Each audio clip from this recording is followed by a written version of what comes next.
Magandang umaga mula sa DOST Pag-asa. Narito ang latest weather update dito sa binabantayan nating bagyo na si Super Typhoon Juan ngayong linggo, November 9, 2025. Base po sa latest weather satellite image, kaninang alas 5 ng umaga ay naging ganap na super typhoon na itong si Bagyong Juan at kasalukuyan pong binabaybay itong West Philippine Sea, west-northwest patungo dito sa eastern section ng Luzon landmass, and as of 7 a.m. kanina, ang kanyang sentro ay namataan sa layong 125 kilometers east-northeast of Virac, Catanduanes sa may maximum sustained winds na 185 kilometers per hour malapit sa sentro at gustiness na umaabot ng 230 kilometers per hour. Kasalukuyan po itong kumikilos west-northwest sa bilis na 25 kilometers per hour at kung mapapansin po natin, malaking bahagi na po ng ating bansa ay nakakaranas na po ng mga pagulan at malalakas na hangin na dala po nitong si Bagyong Juan. Base po sa latest track intensive forecast nitong si Super Typhoon Juan, so ngayong araw ay inaasahan po na magkakaroon po ito ng close approach dito sa may Bicol region ngayong umaga, and dahil po sa lapit ng track nitong Bagyong Juan dito sa area ng Catanduanes, dalawa pong pwedeng mangyari. Una is magkaroon po ito ng direct hit or yung eye wall nitong si Bagyong Juan ay maaari pong tumama dito sa kalupaan ng Catanduanes, or pangalawa ay maaari pong maglandfall itong si Bagyong Juan dito sa Catanduanes ngayong umaga. Then, after dumaan dito sa area ng Catanduanes ay maaari po itong maglandfall dito sa probinsya po ng Aurora ngayong gabi or bukas ng umaga. After landfall ay maaari po itong tumawid dito sa kalupaan ng Northern Luzon at lalabas po ng ating kalupaan dito sa West Philippine Sea by tomorrow morning at tuluyan na pong lalabas ng Philippine Area of Responsibility by Tuesday. Ngunit inaasahan pa po natin na magkakaroon po ito ng recurving kung saan maaari po itong magkaroon ng second entry sa ating PAR by Thursday at magla-landfall itong bagyo sa kalupaan ng Taiwan bago po tuluyang lumabas ng ating Philippine Area of Responsibility by Friday, this coming Friday. So kasalukuyan nakataas na po ang signal number 5 sa Polillo Island, northeastern portion ng Camarines Norte, dito sa may eastern portion ng Camarines Sur at Catanduanes, habang signal number 4 naman po ang nakataas sa may eastern portion ng Quezon, rest of Camarines Norte, rest of Camarines Sur at eastern portion ng Albay. Signal number 3 naman po ang nakataas sa may southern portion ng mainland Cagayan, Isabela, Aurora, Nueva Vizcaya, southern portion ng Apayao, Kalinga, Abra, Mountain Province, Ifugao, Benguet, Ilocos Sur, La Union, Pangasinan, Zambales, Bataan, Tarlac, Pampanga, kasama po dito ang Nueva Ecija, Bulacan, Aurora, Metro Manila, Cavite, Batangas, Rizal, Laguna, Rest of Quezon, Rest of Albay, Sorsogon, Ticao Islands, Burias Islands, Northern Samar, northern portion ng Eastern Samar at northern portion ng Samar Province. Signal number 2 ang nakataas sa nalalabing bahagi po ng Cagayan, kasama po ang Babuyan Islands, rest of Apayao, Ilocos Norte, Occidental Mindoro, kasama po ang Lubang Islands, Oriental Mindoro, Marinduque, Romblon, rest of Masbate, rest of Eastern Samar, rest of Samar, Biliran, northern and central portion ng Leyte. Signal number 1 ang nakataas sa Batanes, Calamian Islands, Puyo Islands, rest of Leyte, southern Leyte, Bohol, northern and central portions of Cebu including Bantayan and Camotes Island, northern and central portion ng Negros Occidental, northern portion ng Negros Oriental, dito sa may Guimaras, Iloilo, Capiz, Aklan, Antique, dito po sa may Dinagat Island, Surigao del Norte, northern portion ng Agusan del Norte, at northern portion ng Surigao del Sur. Kasalukuyan, itong si Juan ay maaari pong magdala ng occasionally gusty condition, yung biglang bugso na malalakas na hangin na maaari pong umabot from strong to gale force strength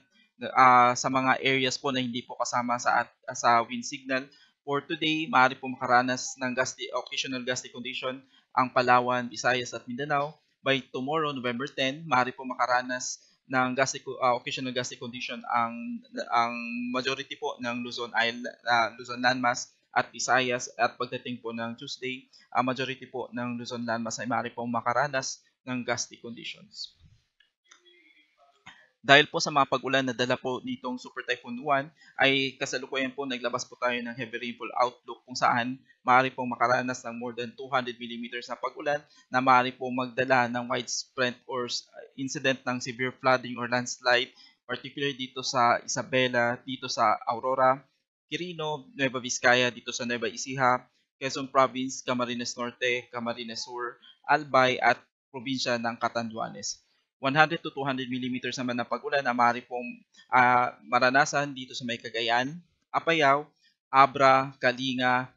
Mountain Province, Ifugao, Benguet, Nueva Vizcaya, Pampanga, Pangasinan, Tarlac, Zambales, Pampanga, Bulacan, Bataan, Metro Manila, Rizal, Cavite, Laguna, Batangas, kasama po ang Marinduque, Masbate, Sorsogon, Northern Samar, Samar Province, at itong Eastern Samar. Habang ina-expect naman po na makakaranas po ng 50 to 100 mm sa pag-ulan ang Ilocos Norte, Ilocos Sur, La Union, itong Occidental Mindoro, Oriental Mindoro, Romblon at probinsya po ng Leyte.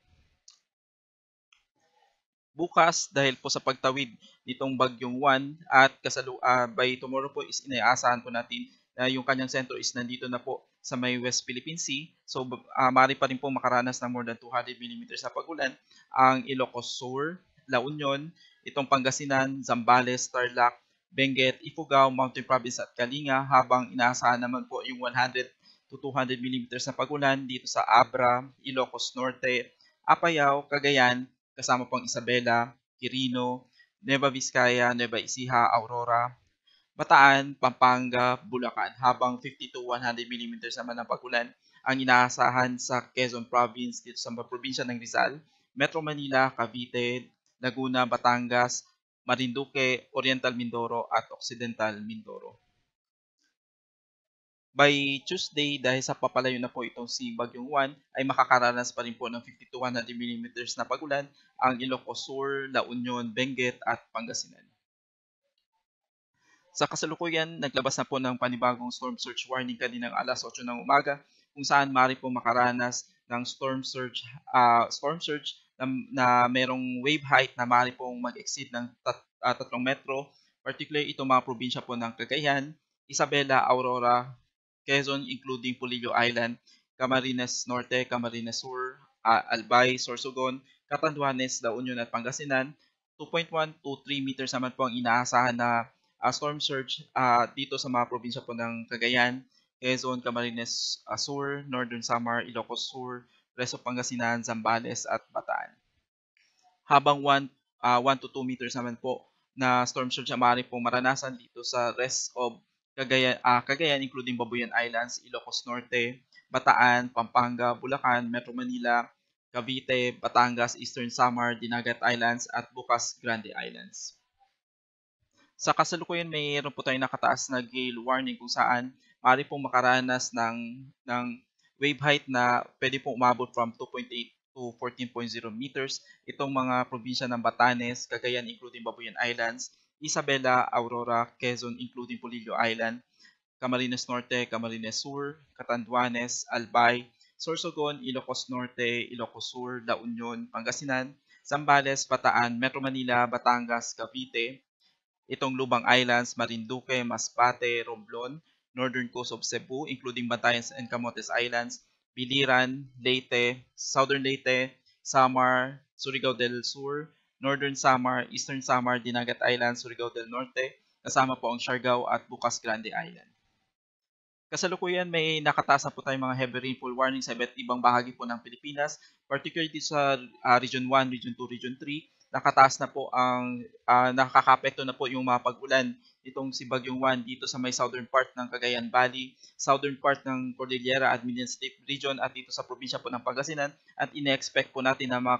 magkakaroon po ng light to moderate with occasional heavy sa nalalabing bahagi po ng Region 1, Region 2 at Region 3. Dito naman po sa may Central Luzon, Metro Manila at Calabarzon, nakataas na po ang yellow warning dito sa southern part ng Quezon Province kasama po ang Polillo Island. Rainfall advisory or light to moderate with occasional heavy rain sa maaari pong maranasan dito sa nalalabing bahagi ng Quezon, dito sa Batangas, Cavite, Metro Manila, Rizal, Bulacan, Nueva Ecija, Tarlac, Pampanga, Bataan, southern part ng Zambales at inaasahan po ang light to moderate to occasional heavy rains naman dito sa may northern part ng Zambales. Sa kasalukuyan, nakataas na rin po ang red heavy rainfall warning sa malaking bahagi ng Bicol Region dito sa may Northern Samar, Masbate, habang nakataas ang yellow rainfall yellow rainfall warning dito sa may Oriental Mindoro, dito sa Marinduque, at dito sa Romblon. Sa Visayas, nakataas na rin po ang red rainfall warning dito sa malaking bahagi po ng Samar Island, dito sa may northern part ng Leyte, habang ang natitirang bahagi po ng Leyte ay nakataas na rin po yung orange at yellow warning, habang ang Southern Leyte ay kasalukuyang nasa rainfall advisory. Habang ang northern part po ng Cebu Island at itong northern part ng Panay Island ay kung saan nakataas na rin po ang yellow warning, habang ang natitirang bahagi po ng Visayas ay makakaranas po ng light to moderate to occasional heavy rains kung saan nakataas po ang rainfall advisory.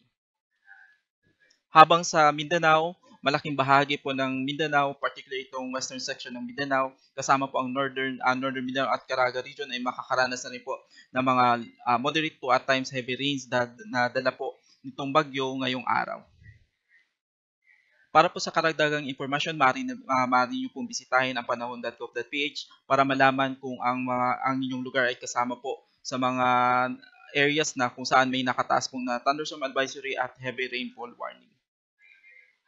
Para po malaman kung if ever ang iyong lugar ay kasama po sa mga high risk of landslide, storm surge, at flash flood, maaari nyo lang pong bisitahin ang hazardhunter.georis.gov.ph. At para po sa karagdagang impormasyon ay maaari nyo na po bisitahin ang official social media pages ng Pag-asa at ang official website ng Pag-asa sa pag-asa.dost.gov.ph. Mula sa DOST Pag-asa, ako po si Munir Baldomero. Maraming salamat.